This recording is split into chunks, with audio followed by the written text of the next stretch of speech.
Hello friends, तो कैसे हैं आप लोग। उम्मीद आप लोग काफी अच्छे होंगे। तो स्वागत है आपका हमारे यूट्यूब चैनल फ्रेंड्स। आज हम आ चुके हैं एक और नए वीडियो के साथ, एक और नए लेक्चर में बात करने वाले क्लास 12 की हिस्ट्री का बुक नंबर 2 यानी भाग 2 का लेसन नंबर 9, जिसका नाम है शासक और विभिन्न इतिवृत्त मुगल दरबार। फुल एक्सप्लेनेशन होने वाला है विद नोट्स के साथ। और हाँ, आप लोगों की जानकारी के लिए बता दूं, इससे पहले की जितनी भी वीडियोस थी, जितने भी चैप्टर है, वो सारे चैप्टर्स बना के मैंने अपलोड कर दिए हैं। अगर आप लोगों ने नहीं देखा तो जल्दी से इस वीडियो को डिस्क्रिप्शन बॉक्स में जाए, वहां पर आपको उन सभी वीडियोस की वीडियो लिंक देखने को मिल जाएगी। तो ज्यादा फॉरम ना बढ़ते हुए स्टार्ट करते हैं आज की वीडियो। लेकिन अगर आप लोग हमारे चैनल पर तो प्लीज चैनल को सब्सक्राइब करके बेल आइकन को ऑन कर ले, ताकि आने वाली जितनी भी न्यू वीडियोस है उन सभी की नोटिफिकेशन आप लोगों तक पहुंच जाए। तो ज्यादा फॉरम ना बढ़ते हुए स्टार्ट करते हैं आज की वीडियो।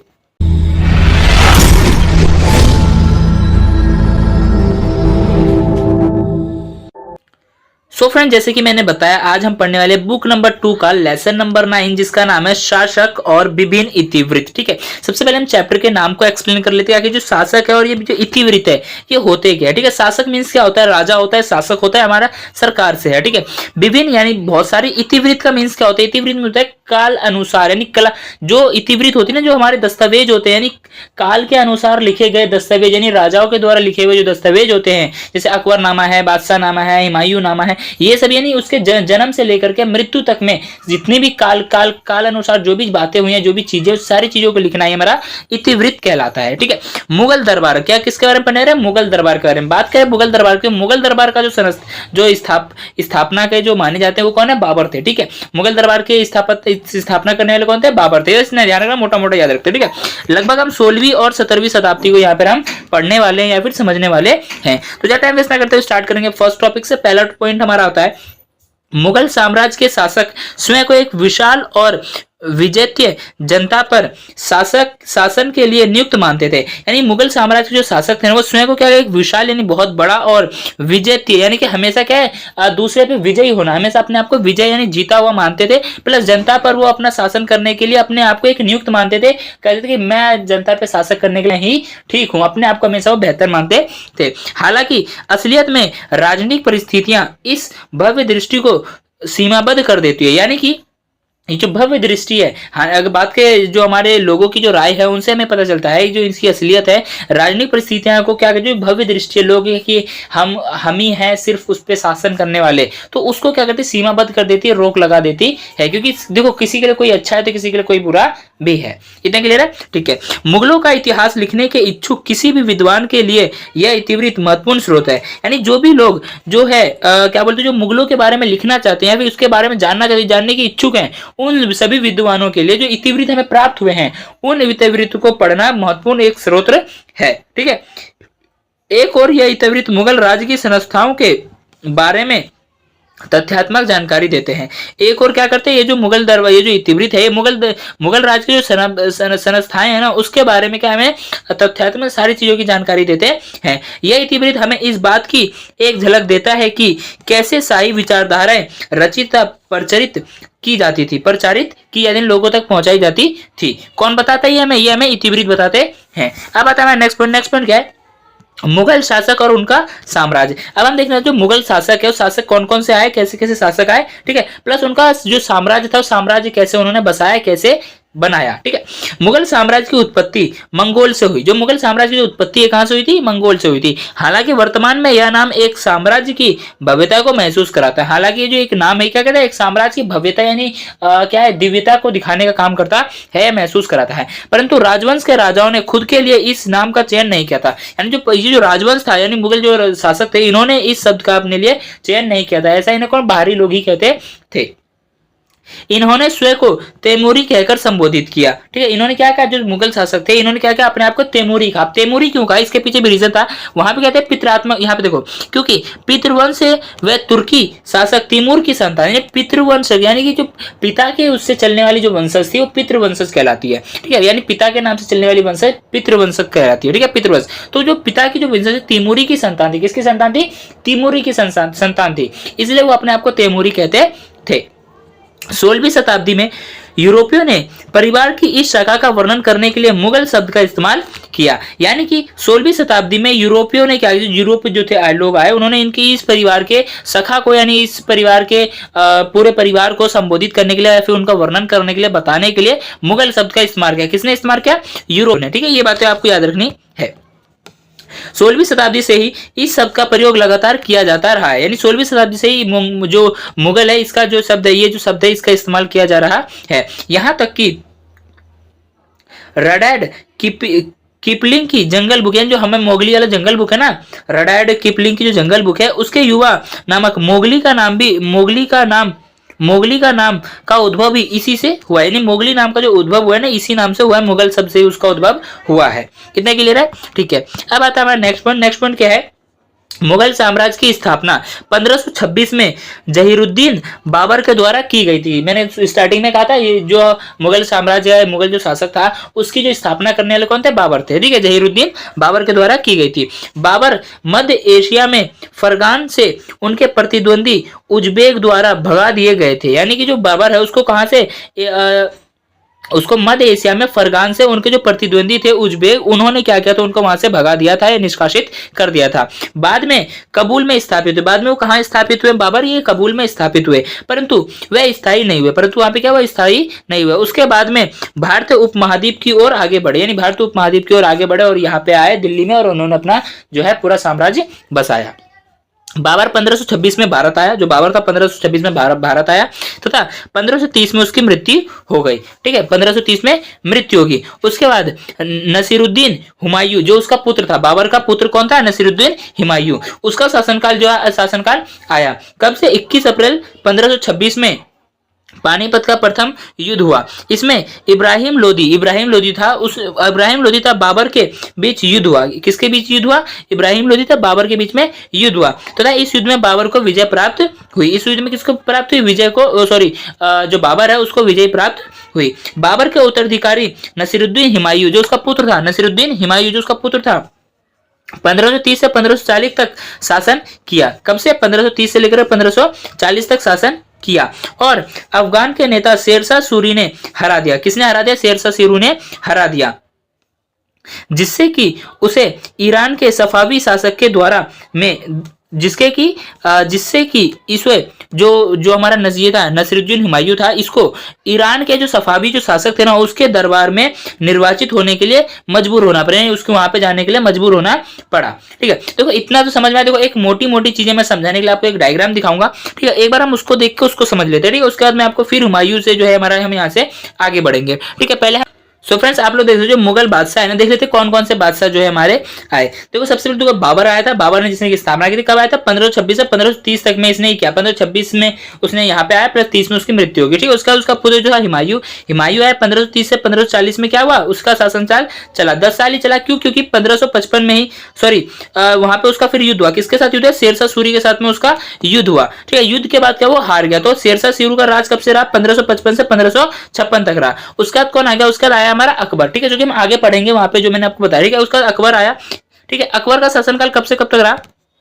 अकबर का जो शासनकाल रहा है वो रहा है 1556 से लेकर के 1605 तक। ठीक है, उसके बाद कौन आ गया? उसके बाद हमारा आया ये जहांगीर। ठीक है, जहांगीर आया जिसका शासन कब से कब तक रहा? 1605 से लेकर के 1627 तक रहा। इतना क्लियर है? ठीक है, उसका बाद नेक्स्ट है शाहजहां। कौन आया? शाहजहां। इन्होंने क्या किया? इनका शासनकाल कब से कब तक रहा? 1628 से लेकर के 1658 तक रहा। अगर आप लोग चाहो इसका स्क्रीनशॉट ले सकते हो। ठीक है, ताकि आप लोग को बता रहे कि कब कब तक आए मुगल बादशाह, कैसे कैसे चेंज हुआ। ठीक है, उसका हमारे जो छठे हैं वो आता है हमारा औरंगजेब। कौन आता है? औरंगजेब, जो 1658 से 1707 तक इन्होंने क्या किया? अपना शासनकाल चलाया। उसके बाद क्या हुआ? ये युद्ध में हारे, प्लस फिर इनका एक दैनिक भत्ता चलने लगा था। कितना क्लियर हुआ? ठीक है, वापस चलते हैं अपने पॉइंट पे। ये सारी चीजें मुझे उम्मीद है क्लियर हो गया होगा आपको। अगर आप लोग चाहो इसका एक स्क्रीनशॉट ले सकते हो। सो फ्रेंड्स मैंने जो आपको चार्ट दिखाया वो चार्ट आपको समझ में आ गया होगा। ठीक है, तो उसी का अकॉर्डिंग देखो। उसके बाद हमने यहाँ तक पढ़ लिया था, मजबूर हो गए थे कौन? जो हमारे नसरुद्दीन जो हार गए थे, शेरशाह सूरी से हार गए थे, तो वो क्या हुआ? सफावी, ईरान के जो सफावी शासक थे ना उसके दरबार में निर्वाचित होने को मजबूर हो गए थे। उनके कुछ बचा ही नहीं था। फिर हुमायूं ने 1555 में सूरी को पराजित कर दिया, शेरशाह सूरी को पराजित कर दिया। किसने? हुमायूं ने। ठीक है, तथा अपना शासन स्थापित कर रहे थे। क्या क्या? अपना शासन स्थापित कर लिया। किंतु एक वर्ष यानी 1856 बाद ही उनकी मृत्यु होगी। एक वर्ष बाद ही क्या हुआ? उनकी मृत्यु हो गई। जब हुमायूं की मौत हो गई तो जलालुद्दीन अकबर 1556 से 1605 को मुगल दरबार में आए, यानी ठीक है देखो हुमायूं की मौत हो गई, यानी जब हुमायूं की मौत हो गई तब जलालुद्दीन अकबर आए, ठीक है, 1556 में आए वो, ठीक है, और इनका जो शासनकाल चला था कब तक चला था, 1605 तक चला, जो नीचे में चार्ट में दिखाया है, ठीक है। मुगल बादशाहों में सबसे महान माना जाते हैं, जिसको क्या है, मुगल बादशाहों में सबसे महान जो है अकबर को माना जाता है। जलालुद्दीन अकबर ने ना सिर्फ साम्राज्य के सीमा का विस्तार किया, जो जलालुद्दीन अकबर था इन्होंने अपने सीमा का ही विस्तार नहीं किया, बल्कि इसे अपने काल का विशाल ताकतवर तथा समृद्ध राज भी बनाया, यानी अपने काल का सबसे विशाल यानी बड़ा और ताकतवर राज भी बनाया। अकबर ने हिंदू कुश पर्वत तक अपने साम्राज्य की सीमाओं के विस्तार में सफल हुए हैं। जो अकबर थे इन्होंने क्या किया, हिंदू कुश पर्वत जो है वहां तक क्या है, इन्होंने अपना साम्राज्य सीमा को विस्तार कर लिया था, बढ़ा लिया था, ठीक है। उसे ईरान के सफावियों और तुरान के उज्बेकों की विस्तारवादी योजनाओं पर लगाम लगाई रखी थी, यानी कि ईरान के सफावी और जो तुरान के जो उज्बेक थे ना, उनकी जो विचार थे उस विचार पे इन्होंने क्या कर रखा था, लगाम लगा रखी थी, किसने, अकबर ने, ताकि वो आक्रमण ना कर सके, क्योंकि अपना विस्तार करते जाते बहुत बड़ी सेना बना चुके थे। अकबर के बाद जहांगीर 1605 से 1627, ठीक है, इनका जो शासनकाल रहा 1605 से 1627। उसके बाद कौन आता है, शाहजहां आता है 1628 से 1558, और औरंगजेब 1658 से 1707 के रूप में विभिन्न व्यक्तित्व वाले 3 बहुत योग्य उत्तराधिकार हुए, यानी उत्तराधिकारी हुए, किसके, मुगल शासक के, मुगल राज्य के। सन 1857 में इस वंश के आखिरी उत्तराधिकारी बहादुर शाह जाफर, सॉरी हमने जो पिछले चार्ट में पढ़ा था हमने गलत पढ़ दिया था, बहादुर शाह जाफर जो थे इसके कौन थे, आखिरी जो थे हमारे वो शासक रहे थे, किसके, मुगल दरबार के। क्लियर है, जो कि जिसे कि किसने हरा दिया, द्वितीय जाफर द्वितीय को अंग्रेजों द्वारा हरा दिया गया था, किसके द्वारा हरा गया था, अंग्रेजों द्वारा हरा दिया गया। इतना क्लियर है, ठीक है। अब हम देखने वाले इतिवृत्त की रचना। अब हमारा नेक्स्ट पॉइंट क्या आता है, हमारा इतिवृत्त रचना। इतिवृत्त क्या होता है, पहले ये मैंने बताया कालानुक्रम, ठीक है, क्या होता है, कालानुक्रम, यानी कि जिसमें जन्म से लेकर के मृत्यु तक की सारी चीजें लिखेगी, उसने कैसे कैसे शासन किया, क्या क्या किया अपने शासनकाल में, कैसे कैसे बढ़ाया। जैसे अभी अकबर के बारे में हमने पढ़ा, उसने क्या क्या अपने शासन राज, अब जब वो शासन कर रहा था अपने, उसने राज्य को, ठीक है, या साम्राज्य को क्या क्या बहुत बड़ा विस्तार किया, ठीक है, प्लस बहुत अच्छी बहुत मजबूत बनाया, ठीक है, और हिंदू कुश पर्वत तक बढ़ाया। ये क्या हमने एक उसी के माध्यम से जाना, तो इसी तरीके हमारे इतिवृत्त में भी लिखी जाती है, उसके जन्म से लेकर के मृत्यु तक की सारी बातें लिखी जाती है।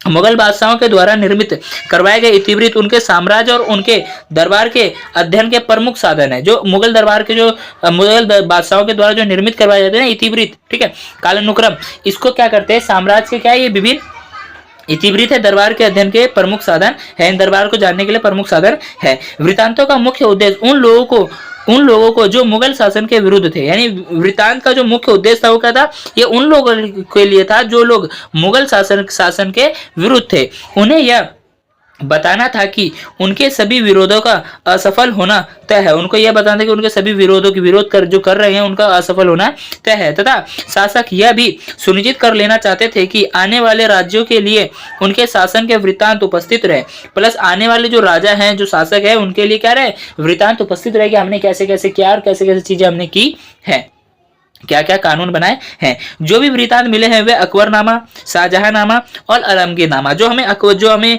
इतिवृत्त मिले हैं वो 3 इतिवृत्त मिले हैं, कौन कौन से, अकबरनामा, शाहजहांनामा और आलमगीरनामा, ठीक है। इनको भी हम अच्छे से एक्सप्लेन करेंगे आगे चैप्टर में, ठीक है। उसके बाद हमारे तुर्की से फारसी की ओर मुगल दरबारी अतीत को फारसी भाषा में लिखा गया था। जो मुगल दरबारी अतीत को क्या गया, फारसी भाषा में लिखा गया था।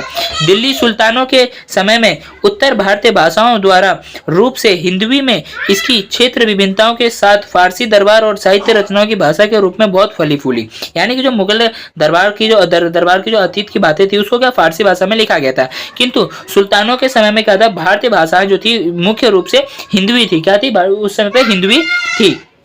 इसकी क्षेत्र विशेषताओं के साथ में क्या फारसी दरबार और साहित्य रचनाओं की भाषा के रूप में बहुत फली फूली। कौन सी, हिंदवी भाषा। क्लियर है इतना, ठीक है।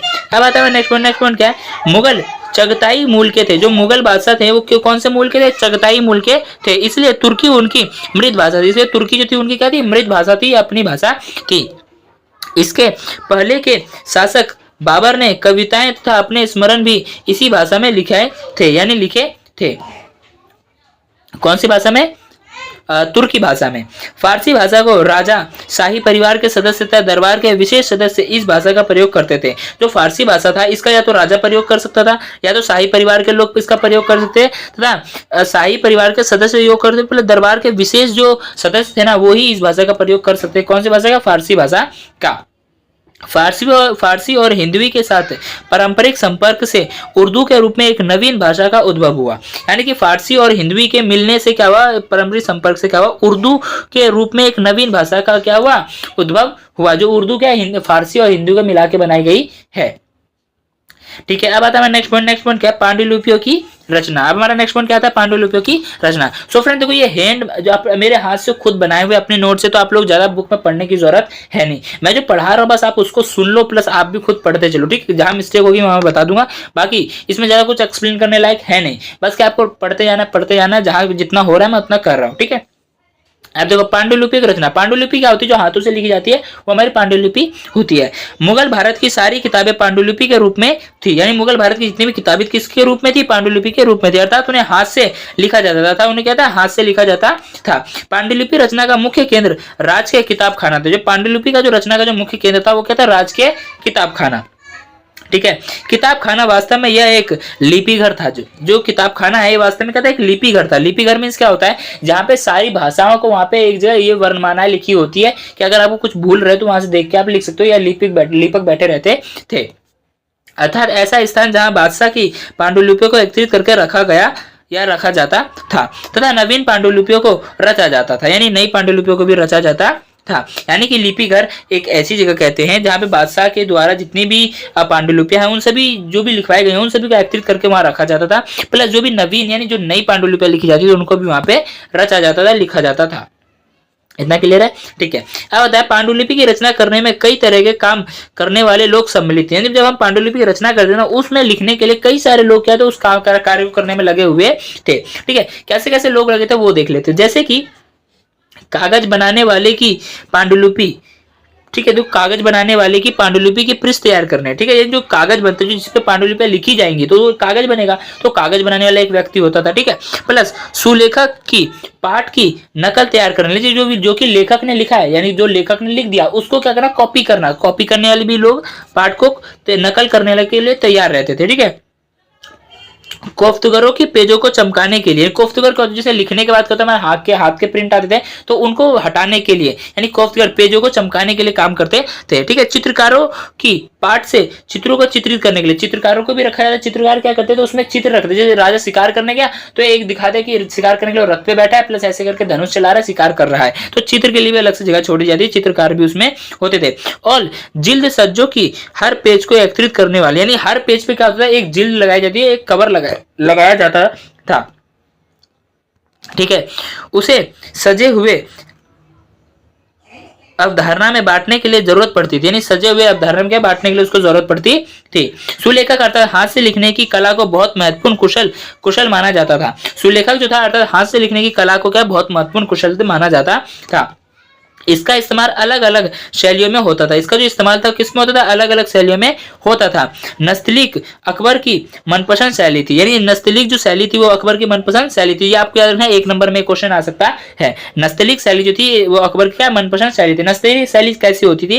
ये लयबद्ध शैली होती थी। ठीक है, जैसे कि देख लेते हैं एक बार। नस्तलीक शैली यह इस प्रकार की शैली थी जिसे लंबे सपाट प्रवाहित तरीके से लिखा जाता। प्रवाहित यानी फ्लो में हो। जैसे कि हमारा होता है ना सा रे गा, ये क्या हमारे प्रवाहित होते हुए है ना, सारे गामा जो है प्रवाहित होते हुए। जो सपाट लैंग्वेज होती थी ये क्या है? ये जो अकबर की थी बहुत ज्यादा मन पसंदीदा शैली थी।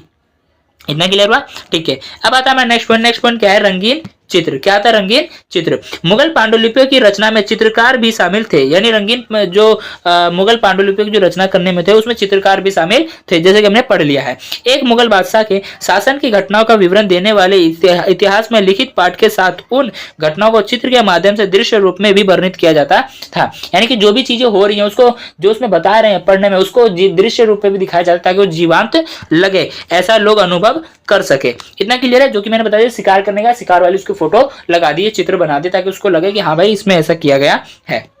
जब किसी पुस्तक में घटनाओं अथवा विषयों को दृश्य रूप में व्यक्त किया जाना होता था तो सुलेखक उसके आसपास के पृष्ठ को खाली छोड़ देता था। जैसे कि मान लो मुझे यहाँ कोई चित्र बनाना है, तो मैं क्या करूंगा, अगर मैं लिखना शुरू, यहाँ पे मुझे जैसे आपको कोई चित्र बनाना है तो आप क्या करो, मैं क्या करूंगा, यहाँ तक ऐसे लिखूंगा, बाकी ये जगह खाली छोड़ दूंगा क्योंकि मुझे पता है यहाँ चित्र बनाओगे आप। ठीक है, तो ऐसे काम किया जाता था, यानी जगह छोड़ दी जाती थी। चित्रकार शब्दों में वर्णित विषयों को अलग से चित्र रूप में उत्कर क्या करता, उत्कीर्ण करता था। यहाँ पे उत्कीर्ण आएगा, उत्कर नहीं आएगा। ठीक है, जो चित्रकार था उस शब्दों में वर्णित विषयों को अलग से चित्र के रूप में वर्णित करता था, वहां संलग्न कर देता था। पहले क्या करता, संलग्न यानी मिला देता था, संयुक्त कर देता था। यह लघु चित्र होती है। क्या लघु यानी छोटे चित्र होते हैं, पृष्ठों पर आसानी से लगाया और देखा जा सकता है। जिसको पांडुलिपि के पृष्ठ पे आसानी से लगाया जा सकता है, उकेरा जा सकता है या फिर देखा जा सकता है। इतना क्लियर है? ठीक है, जैसे हमारी इंग्लिश की बुक में होता है, हिंदी की बुक्स में होता है, बुक्स में जैसे हम देखते हैं पिक्चर वगैरह होती है, वैसे ही। क्लियर है? ठीक है। इतिहासकार अबुल फजल ने चित्रकारी का एक जादुई कला के रूप में वर्णन किया है। जो हमारे इतिहासकार अबुल फजल है, इन्होंने चित्रकारी को क्या है, एक जादुई कला के रूप में वर्णित किया है। उनकी राय में यह कला किसी निर्जीव वस्तु को भी इस रूप में प्रस्तुत कर सकती है जिसमें कि जीवन हो। क्या हो, किसी भी, जो हमारे अबुल फजल उनका ये कहना है, उनकी ये, उन्होंने ये वर्णन किया है या उनकी ये राय है कि किसी भी निर्जीव वस्तु को क्या करे कि यह निर्जीव दृश्य को क्या करे, जीवंत रूप में प्रस्तुत कर देता है। कौन? हमारा दृश्य, चित्र। क्लियर इतना? ठीक है। इसके अलावा हमारा नेक्स्ट पॉइंट क्या है, यह चित्र मुगल बादशाह की चित्रकला में गहरी रुचि को प्रस्तुत करता है। ये जो चित्र हमारे देखने को हमें मिले हैं, किसमें, हमारे इतिवृत्तों में, ठीक है, पांडुलिपियों में, तो ये क्या बताते हैं, ये हमें बताते हैं कि जो मुगल बादशाह थे उनकी चित्रकारी में कितना ज्यादा उनका रुचि था, लगाव था। चित्रों के माध्यम से हमें उस समय के बारे में जानकारी मिलती है। चित्रों के माध्यम से होता है, हमें उस समय के बारे में सारी जानकारी मिलती है। यह चित्र सर्वोत्तम नमूना पेश करते हैं। ये चित्र जो है सबसे अच्छा बेहतर नमूना पेश करते हैं। इतना क्लियर है? ठीक है। अब आता है हमारा नेक्स्ट पॉइंट क्या है, अकबरनामा और बादशाहनामा। जैसे कि हमने स्टार्टिंग में ही पढ़ा था कि हमने क्या देखा था, अकबरनामा, यहाँ पे हमने देखा था कि हमें यहाँ पे वृत्तांत मिले, कितने वृत्तांत मिले, अकबरनामा और शाहजहांनामा और आलमगीरनामा। तो हम यहाँ पे बात करने वाले हैं फिलहाल अकबरनामा और बादशाहनामा के बारे में। किसके बारे में? अकबरनामा और बादशाहनामा के बारे में। ठीक है, सबसे पहले बात करते हैं अकबरनामा। किसके बारे में? अकबरनामा। अकबरनामा महत्वपूर्ण चित्रित मुगल इतिहास है। जो अकबरनामा है महत्वपूर्ण चित्रित क्या हुआ एक मुगल इतिहास है। इसमें 150 पूर्व या 150 साल से पहले या फिर दोहरे पेजों भी, सॉरी 150 से ज्यादा यानी पूर्व यानी कि पहले और उससे दोहरे पेजों पर क्या क्या है, युद्ध, घेराबंदी, भवन निर्माण, शिकार, दरबारी के चित्र भी मिले हैं। यानी कि अकबरनामा का जो महत्वपूर्ण जो चित्रण मुगल इतिहास है उसमें हमें 150 से ज्यादा पन्ने, 150 के पूर्व यानी कि 150 से पहले या फिर 150 से दोहरे पन्नों में हमें क्या मिले, देखने को मिले। क्या देखने को मिले? युद्ध मिले हैं, ठीक, घेराबंदी की बातें मिली है, भवन निर्माण मिले हैं, शिकार मिले हैं, दरबारी के चित्र भी मिले हैं। अकबरनामा के लेखक अबुल फजल का पालन पोषण मुगल राजधानी आगरा में हुआ। या जो अकबरनामा के जो लेखक है अबुल फजल, उनका जो पालन पोषण हुआ है वो कहां पर हुआ है? मुगल राजधानी आगरा में हुई है। यह फारसी, अरबी, यूनानी दर्शन और सूफीवाद से भली भांति परिचित थे। कौन? अबुल फजल। क्लियर है? वह एक स्वतंत्र चिंतक थे। जो अबुल फजल है वो क्या, एक स्वतंत्र चिंतक थे, एक प्रभावशाली विवादी थे। यानी प्रभावशाली, किसी भी चीज को देखते थे तो उसके बारे में बहुत सारी रचना निकाल लेती है, ऐसे हुआ, कैसे हुआ, क्यों हुआ, सारी बहुत सारी बातें। ठीक है, प्लस स्वतंत्र रूप से अपने जो भी लिखते थे वो उसको लिखने में स्वतंत्र थे। क्लियर है? जो निरंतर रूढ़िवादी उल्मा के विचारों के विरोध थे। जो निरंतर क्या थे, जो रूढ़िवादी जो उल्मा थे ना, उनके विरोध में बात करते थे। उनके इस गुण की वजह से अकबर बहुत अधिक प्रभावित हुआ। इनके इस ही गुण से क्या हुआ, अकबर जो बहुत अधिक ज्यादा प्रभावित हुआ। कितना क्लियर है? ठीक है। अब आता है नेक्स्ट पॉइंट क्या, अकबर ने अबुल फजल को अपना सलाहकार और अपनी नीतियों के प्रवक्ता के रूप में उपयुक्त पाया या फिर नियुक्त किया। जो अकबर है, अकबर ने क्या हुआ, वो उससे प्रभावित हो गया। ठीक है, प्रभावित होने के बाद क्या किया, अबुल फजल को अकबर ने क्या किया, अपना सलाहकार बनाया। ठीक है, यानी कि कोई भी काम करे तो उससे सलाह लेगा, प्लस अपनी नीतियों के प्रवक्ता जो भी नीतियां बनाते ना उसमें उसका साथ लिया और उसको उपयुक्त क्या क्या नियुक्त किया अपने पद पर। बादशाह का एक मुख्य उद्देश्य राज्यों को धार्मिक रूढ़िवादियों के निरंतर से मुक्त करना था। बादशाह का जो मुख्य उद्देश्य था वो क्या था, जो राज्य के जो लोग हैं, ठीक है, राज्य के लोग का धार्मिक जो रूढ़िवादिता है ना उससे नियंत्रण से मुक्त करना था। ठीक है। दरबारी इतिहासकार के रूप में अबुल फजल ने अकबर के शासन से जुड़े विचार को न केवल आकार दिया बल्कि उनको स्पष्ट रूप से व्यक्त भी किया। जो दरबारी इतिहासकार जो थे, इतिहासकार के रूप में अबुल फजल ने क्या किया, अकबर के शासन से जुड़े विचारों को तो उन्होंने लिखा ही लिखा, साथ ही साथ क्या किया, उनको आकार भी दिया बल्कि उनको स्पष्ट रूप से क्या क्या व्यक्त किया, यानी सारी चीजों को उन्होंने क्या बहुत अच्छे से विस्तार से बताया है। अबुल फजल ने अकबरनामा पर 1589 ईस्वी में आरंभ किया, यानी अबुल फजल ने अकबरनामा पर कार्य करना कब से स्टार्ट किया, 1579 में ईस्वी में आरंभ किया। अबुल फजल ने अकबरनामा पर कुल 13 वर्षों तक कार्य किया। अबुल फजल ने अकबरनामा का कुल कितने वर्षों तक कार्य किया, 13 वर्षों तक, 13 ईयर तक उसने उस पर काम किया। इतना क्लियर है। इसी बीच उसने बहुत बार इसके प्रारूप में संशोधन भी किया, यानी सुधार भी किया। यह इतिहास घटनाओं के वास्तविक शासकीय दस्तावेजों तक जानकारी व्यक्तियों के मौखिक प्रमाणों पर आधारित है। या जो हमारा जो ये है क्या बोलते हैं, इतिहास है, इतिहास की जो घटनाएं हैं वास्तविक रूप से ये शासकीय दस्तावेज हमें नहीं बताते हैं। ये क्या जानकारी जो है व्यक्तियों के मौखिक, यानी व्यक्तियों के द्वारा पूछताछ करने के बाद ये लिखा गया है। अबुल फजल ने अकबरनामा को 3 जिल्दों में बांटा है। जो अबुल फजल है उसने अकबरनामा को 3 जिल्दों में बांटा, 3 भागों में बांटा है, जिसमें से 2 जिल्दें इतिहास से जुड़ी है, जिसमें से 2 जिल्दें क्या इतिहास से जुड़ी है और तीसरी जिल्द आईने अकबरी है। तीसरी जिल्द क्या है, आईने अकबरी है, जो कि हमने लेसन नंबर 8 में एक्सप्लेन किया था। इतना क्लियर है। इसलिए आपने पिछली वीडियो नहीं देखी तो उसकी लिंक आपको कहाँ मिलेगी, डिस्क्रिप्शन बॉक्स में मिलेगी, तो जाके देख लेना। अब हम बात करते हैं सबसे पहले अपनी पहली जिल्द की। देखो सब पहले जिल्द में आदम अलैहिस्सलाम से लेकर अकबर के जीवन के एक खगोलीय काल चक्र यानी 30 वर्ष का मानव इतिहास दिया गया है। किसमें, पहली जिल्द में। दूसरी जिल्द में क्या है, दूसरी जिल्द अकबर के 46 वर्ष के शासन पर समाप्त होती है। किसपे, 46 वर्ष के शासन पर समाप्त होती है, 1556 से 1601 पर। ठीक है। तीसरी जिल्द आईने अकबरी में मुगल साम्राज्य को हिंदुओं, जैनियों, बौद्धों और मुसलमानों की भिन्न भिन्न आबादी वाले एक मिश्रित संस्कृति को प्रस्तुत करता है। तीसरी जिल्द में क्या है, सभी लोगों की मिश्रित संस्कृति को प्रस्तुत करता है। अगले ही साल अबुल फजल शहजादे सलीम के द्वारा बनाए गए षड्यंत्र का शिकार बन गए। अगले ही वर्ष जो शहजादे सलीम थे, अकबर के जो पुत्र थे, उनके द्वारा बनाए गए क्या हुए, षड्यंत्र के शिकार बन गए और वो चल बसे। सलीम के सहयोगी वीर सिंह बुंदेला, ठीक है, बुंदेला के द्वारा उनकी हत्या कर दी गई। ठीक है। अबुल फजल की भाषा बहुत अलंकृत थी, यानी बहुत ज्यादा अलंकृत थी, यानी प्रभावशाली भाषा थी उनकी। ठीक है। और प्लस क्या था, सरल थी, क्योंकि इस भाषा के अध्ययन को ऊंची आवाज में पढ़ा जाता था। अलंकृत मीन्स क्या होता है, ये एक भाषा थी, ठीक है, जिसको क्या है, सरल तो थी, साथ में क्या थी, इस भाषा को बहुत ऊंची आवाज में पढ़ा जाता था। इस भाषा में लय तथा कथन शैली को बहुत महत्व दिया था। लय तथा कथन शैली किसकी पसंद थी, ये हमारी अकबर की पसंद थी। ठीक है। ठीक है। उसके बाद महत्व दिया जाता था। इस भारतीय फारसी शैली के दरबार में संरक्षण मिला। इस भारतीय फारसी शैली क्या हुआ, दरबार में क्या संरक्षण मिला, या फिर क्या हुआ, संरक्षण यानी जगह मिली। इतना क्लियर है। ठीक है। अब आता है नेक्स्ट पॉइंट क्या आता है हमारा, बादशाह नामा। ठीक है। बादशाह नामा अबुल फजल के एक शिष्य अब्दुल हामिद लाहौरी बादशाह नामा के लेखक के रूप में जाना जाता है। बादशाह नामा के लेखक कौन थे, जो अबुल फजल के एक शिष्य थे, कौन, क्या नाम था उनका, अब्दुल हमीद लाहौरी। ठीक है, क्या था, लाहौरी लेखक के रूप में जाना जाता है। इसकी योग्यताओं के बारे में सुनकर बादशाह शाहजहां ने उसे अकबरनामा के नमूने पर अपने शासन का इतिहास लिखने के लिए नियुक्त किया। अकबरनामा की तरह बादशाह नामा में भी सरकारी इतिहास है। ठीक है। इसकी 3 जिल्दें हैं, इसकी भी क्या है, 3 जिल्दें हैं। प्रत्येक जिल्द 10 चंद्रवर्ष यानी 10 वर्षों का ब्यौरा देती है। लाहौरी ने बादशाह के शासन के पहले 2 दशकों पर पहले और दूसरे दफ्तर लिखा। ठीक है। इन जिल्दों में बाद में शाहजहां के वजीर सदुल्लाह खां सुधार किया। सदुल्लाह खान ने उस पर सुधार किया, यानी जो भी उसमें संशोधन करना था संशोधन किया। बुढ़ापे की अश्वक्ताओं यानी कि आलस, क्या आएगा यहाँ पे, आलस आएगा। अश्वक्ता ये सही लिखा हुआ है, गलत नहीं है ये।